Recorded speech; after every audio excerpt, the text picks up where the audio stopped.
Hello दोस्तों, मैं आकाश स्वागत करता हूं आप सबका एक बार फिर से अपने YouTube channel Shri Ram SSC math में। दोस्तों, हमारा RBNTPC के प्रैक्टिस सेट कर रहे हैं, जबकि हमने 4 नंबर प्रैक्टिस सेट तक फिनिश कर लिए हैं। आज से हमें स्टार्ट करना है प्रैक्टिस सेट नंबर 5वां।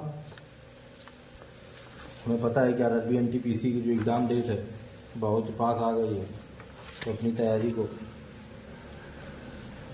बहुत ही अच्छी तरह से करें और जो मैं सवाल बताऊंगा उनको भी एक बार आप ज़रूर देखें। जो मैं सवाल लेके आ रहा हूं वो पक्का से पक्का एग्ज़ाम में आपको देखने को मिलेंगे। केवल बस डिजिट चेंज होंगे और एग्ज़ाम में सवाल आपको यही देखने को मिलेगा। ठीक है, हम ज़्यादा बातचीत नहीं करेंगे और चलेंगे सीधे अपने क्वेश्चन पर। चलिए देखते हैं क्या कह रहा है क्वेश्चन नंबर फर्स्ट। चलिए तो हम देखते हैं क्वेश्चन नंबर फर्स्ट क्या कह रहा है। कह रहा है एक बस 50 किलोमीटर प्रति घंटा की गति से यात्रा करती है। यदि गति में 10 किलोमीटर प्रति घंटा की वृद्धि की जाती है तो यह समान समय में 20 किलोमीटर अधिक तय करेगी। क्या समय समान कह रहा है, 20 किलोमीटर अधिक तय करेगी। यानी कि ये क्या दिया है, ये हमें दी हुई है चाल दी हुई है, ये समय दिया हुआ है। तो चाल और समय का गुणा क्या होता है, दूरी बराबर 4 गुणे समय। यानी कि जो 50 और 10 दोनों के अगर वृद्धि को जोड़ दिया जाए तो 50 प्लस 10 तो 60 किलोमीटर की स्पीड से जो दूरी चलेगी और केवल 50 किलोमीटर की स्पीड से जो दूरी चलेगी वो 20 किलोमीटर आपको दी हुई है। यानी क्या दिया हुआ है, समान समय दिया हुआ है। समान समय मान लीजिए समय इज इक्वल टू टी। मैं क्या कहना चाहता हूँ, ये 50 प्लस 10 जब कह रहा है 10 की वृद्धि हो जाती है तो वृद्धि हो जाती है तो 60 स्पीड हो गई 60 की, समय है टी, माइनस ये जो 50 की स्पीड है 50 की स्पीड इंटू टी कितनी दूरी है, जब 60 की स्पीड से तय करती है तो 20 किलोमीटर अधिक तय करेगी। यानी कि यही जो वैल्यू है ये है 20। अब इसको जब हम घटा देंगे तो ये आ जाएगा 10t बराबर 20, यानी कि t बराबर निकल के आ जाएगा 2। क्या निकल के आ गया, निकल के आ गया t बराबर 2, यानी कि दूरी बराबर चाल गुणे समय। चाल कितनी दी हुई ओरिजिनल, वास्तविक दूरी हमसे पूछ रहा है तो वास्तविक चाल है 50, 50 गुणे 2 बराबर 100 किलोमीटर। तो क्या हो गई, तय की गई वास्तविक दूरी निकल के आ गई 100 किलोमीटर। ठीक है, हमसे कह रहा था कि जब 10 किलोमीटर की वृद्धि हो जाती है तो जब 10 की वृद्धि हो गई तो 50 10 60 की स्पीड हो गई और समय समान है तो 60 गुणे 10 जो 60 सेकंड में दूरी तय की गई माइनस जो 50 सेकंड में तय की गई दूरी है वही कह रहा है 20 किलोमीटर अधिक। तो वही तो भाई अधिक होगी, 60 वाला ज़्यादा चलेगा। कितना चला, 20 किलोमीटर। हमने घटा दिया, 10t बराबर 20, t बराबर 2, दूरी बराबर 50 गुणे 2, यानी कि निकल के आ गया 100 किलोमीटर। तय की गई वास्तविक दूरी 100 किलोमीटर। ठीक है, देख लीजिए। देखते हैं क्या कह रहा है क्वेश्चन। क्वेश्चन कह रहा है एक आयत की एक भुजा 12 मीटर है और इसका विकर्ण 13 मीटर है। इसका क्षेत्रफल ज्ञात कीजिए। क्या आयत आयत आयत क्या होता है, आयत का जो एंगल होता है 90 डिग्री का, प्रत्येक एंगल हर एक डिग्री जो है इसका 4 होते हैं, 4 के चारों 90 डिग्री के सीधे स्ट्रेट खड़े रहते हैं। आयत में लंबाई बराबर होती है, चौड़ाई बराबर होती है। आयत का क्षेत्रफल लंबाई गुणे चौड़ाई, आयत का परिमाप 2l+b। ठीक है, लंबाई गुणे चौड़ाई 12 गुणे 12 तो हमें पता है, लंबाई चौड़ाई पता नहीं है लेकिन हमें पता है 13। ये होता है विकर्ण का स्क्वायर 12 13। क्या निकल के आ जाएगा, 13 का होता है 169, 144, 25 बच जाएगा, 25 का आएगा 5 का, तो 12 गुणे 5, 12 पंचे 60 मीटर स्क्वायर निकल के आ जाएगा। ठीक है, क्वेश्चन 1 मिनट के अंदर अंदर होना चाहिए। 12 दिया हुआ है, 13 दिया हुआ है विकर्ण, ये 90 डिग्री का है, ये हो जाएगा कर्ण, ये हो जाएगा आधार, ये हो जाएगा लंब। कर्ण का स्क्वायर बराबर आधार का स्क्वायर प्लस लंब का स्क्वायर। क्या कह रहा है, कह रहा है एक मानचित्र पर 1 सेंटीमीटर बराबर 18.5 किलोमीटर का माप खींचा जाता है। क्या एक मानचित्र पर 1 सेंटीमीटर बराबर 18.5 किलोमीटर का माप खींचा जाता है। स्थान ए और बी के बीच की दूरी 22.25 सेंटीमीटर है। कितनी है, 22.25 सेंटीमीटर। कह रहा है बताइए किलोमीटर में वास्तविक दूरी क्या होगी। किलोमीटर में वास्तविक दूरी क्या हो जाएगी, निकल के आ जाएगा 22.25 गुणे 18.5। बस मल्टीप्लाई करा देना है और आंसर ले लेना है। 5 25, 5 दूनी 10 2 12, 5 दूनी 10 1 11, 5 दूनी 10 1 11 गुणे 18 से करा दीजिए। 18 पंचे 90 की 0, 18 18 दूनी 36, 36 और 9, 36 और 9 कितने होते हैं 45, 45 की 5, कैरी आया 4। 18 18 दूनी 36 4 40, कैरी आया 4। 18 दूनी 36, 36 4 40, 18 18 दूनी 36, 36 4 40। ठीक है, ऐड कर दीजिए 5 2 5 1 6 1 1 4, दशमलव देख लीजिए 1 2 3, 1 2 3 कितना निकल के आ गया 411.625। चलिए देखते हैं क्या कह रहा है क्वेश्चन। कह रहा है एक ट्रेन 60 किलोमीटर प्रति घंटा की गति से एक खंभे को 30 सेकंड में पार करती है, ट्रेन की लंबाई क्या है। क्या कह रहा है, ट्रेन जो है 60 किलोमीटर प्रति घंटा की गति से, गति काय में दी है किलोमीटर प्रति घंटा में, खंभे को पार करती है 30 सेकंड में। ठीक है, ट्रेन की लंबाई क्या है, ऑप्शन किस में दिए हैं, ऑप्शन दिए हैं मीटर में। लंबाई यानी कि हमसे दूरी पूछ रहा है। चाल बराबर क्या फार्मूला होता है, चाल बराबर होता है दूरी बटे समय, जो दूरी है वही ट्रेन की लंबाई है। ठीक है, तो हमें चाल कितनी दी हुई है, चाल दी है 60 बराबर दूरी हमसे पूछा है मीटर में, तो किलोमीटर प्रति घंटा को जरा इसको मीटर में चेंज कर लीजिए। चलो अभी रहने दीजिए, 60 बटे दूरी यानी कि लंबाई हम मान लेंगे x बटे समय कितना दिया हुआ है 30 सेकेंड। ठीक है, सेकंड में इसको रहने दीजिए, केवल इसको चेंज कर लीजिए। 60 किलोमीटर को जब मीटर में चेंज करेंगे तो 1000 बटे घंटा को सेकंड में चेंज करेंगे, घंटा को जब सेकंड में चेंज करेंगे तो क्या आ जाएगा, घंटा को सेकंड में चेंज करेंगे तो आ जाएगा 3600 सेकंड बराबर x/30। ठीक है, सालों कर लीजिए, 2 जीरो से 2 जीरो चले गए, ये आ जाएगा 6 36। ठीक है, ये 6 से 6 पंचे 30, यानी कि ये निकल के आ जाएगा x बराबर 1 जीरो ये 500 मीटर। कितना निकल के आ गया, x बराबर निकल के आ गया 500 मीटर। लेते हैं क्वेश्चन नंबर 5 क्या कह रहा है। कह रहा है एक हिस्सा b के हिस्से से 2 गुना है, जिसका हिस्सा c के हिस्से से 3 गुना है। c के हिस्से से क्या है 3 गुना है, एक हिस्सा b के हिस्से से 2 गुना है, और जिसका मतलब b का हिस्सा c के हिस्से से 3 गुना है। तो क्या करेंगे हम, माना c का हिस्सा कितना, c का हिस्सा मान लीजिए, c का हिस्सा निकल के आ जाएगा x।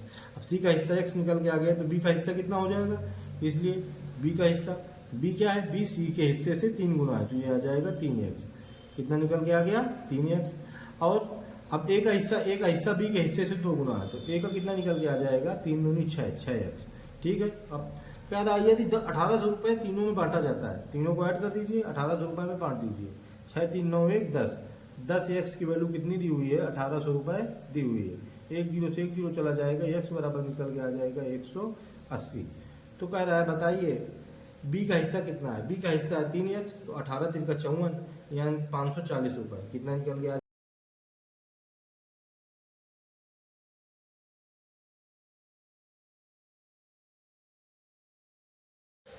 चलिए देखिए क्वेश्चन नंबर 6 क्या कह रहा है। कह रहा है 3105 को 3 4 5 और 6 से पूर्णतः विभाजित करने के लिए जोड़े जाने वाली सबसे छोटी संख्या ज्ञात कीजिए।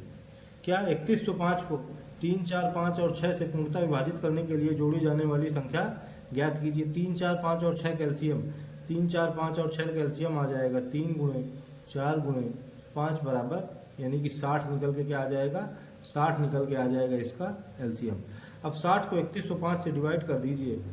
60 को 3105 से जब डिवाइड करेंगे तो जो हमें संख्या पूर्णतः डिवाइड करने के लिए चाहिए होगी वही मिल जाएगी, वही हमारा ऑप्शन हो जाएगा। तो 60 को तो 6 पंचे 30, 300, यानी कि निकल के आ जाएगा 10, यानी कि 105, यानी कि एक बार ये जा रहा है 60, और 2 बार जाने के लिए कितना चाहिए, 2 बार जाने के लिए 60 दूनी 120, इसमें क्या जोड़ देंगे, इसमें प्लस का 15 जोड़ देंगे, तो ये निकल के आ जाएगा 120। 1 प्लस का 15 ये हमारा आंसर हो जाएगा। सबसे छोटी संख्या जोड़े जाने वाली पूर्णतः विभाजित करने के लिए, पूर्णतः विभाजित करने के लिए 120, 105 शेष बच रहा है, 15 जोड़ देंगे तो 120 आ जाएगा, यानी कि ऑप्शन नंबर सी हमारा बिल्कुल करेक्ट हो जाएगा। ठीक है, सी नंबर ऑप्शन बिल्कुल करेक्ट हो जाएगा, देख लीजिए। आपको क्वेश्चन बहुत ही ज़्यादा स्पीड में कुछ करने हैं। चलिए देखते हैं क्वेश्चन नंबर 7 क्या कह रहा है। कह रहा है समान आयतन के दो पात्रों में 1:3 और 2:1 के अनुपात में दूध और पानी है। कितने? एक में है 1:3 यानी कि 1 पानी दूध है और 3 पानी है, और दूसरे में 2 दूध है और 1 पानी है। यदि उन्हें मिलाया जाता है तो नया अनुपात क्या होगा? अब इनको दोनों को मिलाना है और हमसे पूछ रहा है कि नया अनुपात क्या होगा। तो देख लीजिए, जो पहले वाला पात्र था उसमें दिया था रेशियो 1:3। 1:3 मतलब अब हमको दूध और पानी को अलग अलग लिखना है। तो 3 और 1 4, 3 और 1 कितना हो जाता है? 4। तो इसके दो पार्ट हो गए, एक हो गया 1/4 और दूसरा हो गया 3/4, यानी कि इसके दो पार्ट निकल के कौन कौन से आ गए? 1/4, 3/4। इसी तरह हम लिख लेंगे दूसरे को, जिसमें दिया हुआ है 2:1, तो 2 और 1 हो जाएगा ये 3, 1 निकल के आ जाएगा 2:3, 1 निकल के आ जाएगा 1:3। तो ये कितना निकल के आ गया? ये निकल के आ गया 2/3, 1/3। अब हमसे पूछ रहा है कि यदि उन्हें मिलाया जाता है तो नया अनुपात क्या है? मिलाना है, इसको ऐड करा देंगे और इसको ऐड करा देंगे, तो ये निकल के आ जाएगा। तो नया अनुपात क्या निकल के आ जाएगा? नया अनुपात निकल के आ जाएगा 1/4 प्लस 2/3 रेशियो 3/4 प्लस 1/3। इसको ऐड कर दिया, इसको ऐड कर दिया, तो ये निकल के आ गया। एलसीएम ले लिया 12, तो ये 4, 3 + 8/12 रेशियो, इधर भी एलसीएम 12 ले लिया, 4 3 12, 3 3 9, 3 4 12 4, यानी कि 11/12 रेशियो 13/12, तो निकल के आ गया 11:13। कितना निकल के आ गया? 11:13। यही हमारा नया अनुपात हो गया। ठीक है, चलिए देखते हैं क्या कह रहा है क्वेश्चन नंबर 8। 4 संख्याओं में पहली 3 संख्याओं का औसत 18 है, अंतिम 3 संख्याओं का औसत 14 है, पहली और अंतिम संख्या का योग 16 है, अंतिम संख्या क्या है? 4 संख्याओं में पहली 3 संख्याओं का औसत 18 है, यानी कि पहली 3 संख्याएं a + b + c, इनका तीनों का योग कितना निकल के आ जाएगा? इनका निकल के आ जाएगा 18 × 3 = 54, यानी कि 3 संख्याएं, जो 4 में से पहली 3 संख्याएं उनका योग कितना निकल के आ गया? 54। अब कह रहा है अंतिम 3 संख्याओं का औसत। अंतिम 3 यानी कि इसमें 2 शामिल होंगी, ये वाली और ये वाली, b + c प्लस लास्ट वाली हमने मान ली हो गई x, बराबर क्या पूछ रहा है? कह रहा है औसत 14, यानी कि इनका योग निकल के आ जाएगा 14 × 3 = 14 × 3 = 42। अब कह रहा है पहली और अंतिम संख्या का योग 16 है। पहली संख्या है a प्लस अंतिम संख्या है x, हमसे कह रहा है योग है 16। हमसे पूछ रहा है अंतिम संख्या क्या है। ठीक है, अब जो हमारा a + b + c, b + c + x है, यानी कि इक्वेशन नंबर 1 और इक्वेशन नंबर 2, इनको दोनों को ऐड कर दीजिए। तो जब इसको दोनों को ऐड करेंगे 1 + 2 करेंगे तो निकल के आ जाएगा a + b + c plus b + c + x बराबर 54 + 42। अब ये देखिए a + b मतलब ये b + c और b + c 2 बार है, और ये a + x दिया हुआ है 16, 16 + 2 b + c बराबर निकल के आ जाएगा, इधर जोड़ देंगे 4 2 6, कितना निकल के आ गया? 16 + 2, ये b + c कितनी बार है? 2 बार है, तो 2b + c बराबर 96। अब 96, अब ये 96 इधर चला जाएगा तो माइनस हो जाएगा, तो कितना बचेगा? 80। अब b + c बराबर 2 इधर आ जाएगा, 80 80/2 बराबर 40, यानी कि b + c बराबर आ गया 40। b + c अब 40 निकल के आ गया। हम देख रहे हैं क्वेश्चन नंबर 2 में क्या दिया है? b + c + x बराबर 42। b + c निकल के आ गया 40 और b + c + x बराबर दिया है 42, तो x बराबर कितना निकल के आ जाएगा? 42 - 40 बराबर 2, यानी कि x बराबर निकल के आ गया 2। यही हमारा आंसर हो जाएगा। कौन सा ऑप्शन? ऑप्शन नंबर बी हमारा बिल्कुल करेक्ट हो जाएगा। ठीक है, चलिए देख लीजिए, अच्छा क्वेश्चन है। चलिए, तो इस तरह से हमने अपने 8 क्वेश्चन का प्रैक्टिस सेट कंप्लीट कर लिया है, इसे आप लोग जरूर देखें। और दोस्तों, अगर आपको मेरा पढ़ाना अच्छा लगा हो तो मेरे चैनल को जरूर सब्सक्राइब कर लें और बेल आइकन को भी प्रेस कर लें।